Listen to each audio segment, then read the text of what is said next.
So next na tayo for sample problem number 13 na tayo from CE Board November 2016. So ang pinapahanap sa atin, so ayan, let's read muna. So an open tank contains a liquid 5 meter deep of unit weight of 7 kilonewton per cubic meter, and then water is poured over the liquid.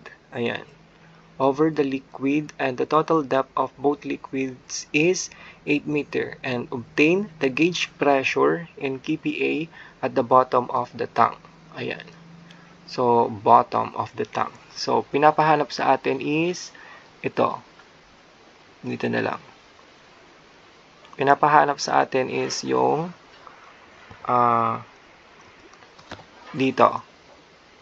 Yan, yung gauge pressure dito sa bottom ng tank. So, yung unang liquid is 5 meter depth. 5 meter yung lalim niya, 5 meter.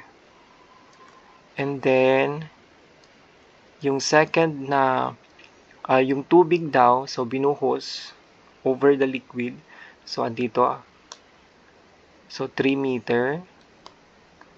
3 meter na lang siya kasi ang total depth ng dalawang liquid is 8 meter. So, yung dito is 3 meter na lang, right? 3 meter. So, yung unang liquid, so let's say, yung gamma or the unit weight ng liquid, say, let's say ganyan na lang. Unit weight ng liquid is 7 kilonewton per cubic meter. And then, yung water, ito. So, alam naman natin yung unit weight ng water is 9.81 kilonewton per cubic meter.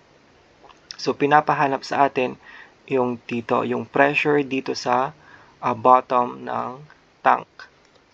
So, from the formula na pressure, ayan, is equal to gamma H. So, ang gagawin lang natin is i-add lang natin yung dalawang liquid hanggang mapunta dito sa baba para makuha natin yung pressure. So, ang first liquid natin is ito. So, P is equal to gamma H, ito yung unang liquid, plus gamma H, this is the second liquid. So, let's say ito yung first na liquid, and then ito yung second na liquid. Ayan. So, pressure, ayan. Ayan, pressure is equal to 7, yung unang liquid natin ito. So, yan, maglalakbay siya hanggang dito. So, yan, from the surface, ganito, hanggang dito is 5 meter. And then, ang unit weight niya is 7. So, 7 kilonewton per cubic meter times, so yung height niya is 5 meter. Plus, i-add natin. So, from dito, andito na tayo. So, papunta dito sa baba para makuha yung pressure. So, ayan, may madadaanan tayo na unit weight na 9.81 kilonewton meter times, so ilan yon, yung haba niya or height niya is 3 meter, yung pangalawang liquid natin, which is water. So, i-add natin. So, 9.81 kilonewton per cubic meter, and then i-times natin sa height ng water or yung pangalawang liquid, which is 3 meter. Ayan. So, maka-cancel ito.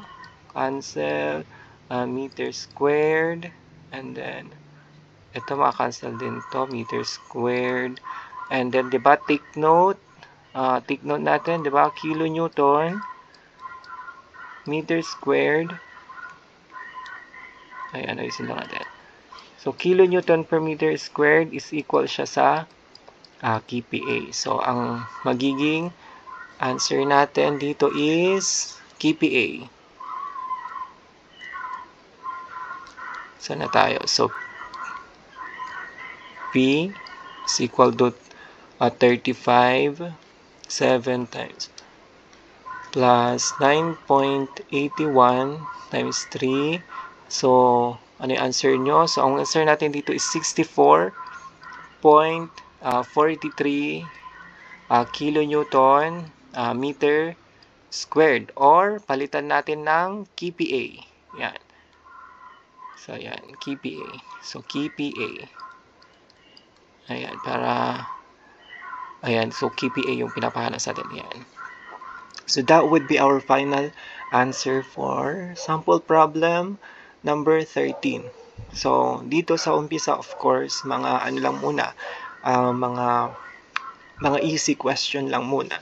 And then, later on, yung mga medyo may thrill na. Okay. So, dito, yung mga iba, hindi na lang dadalawa yung liquid. So, madami na. So, yun. Sana, yan.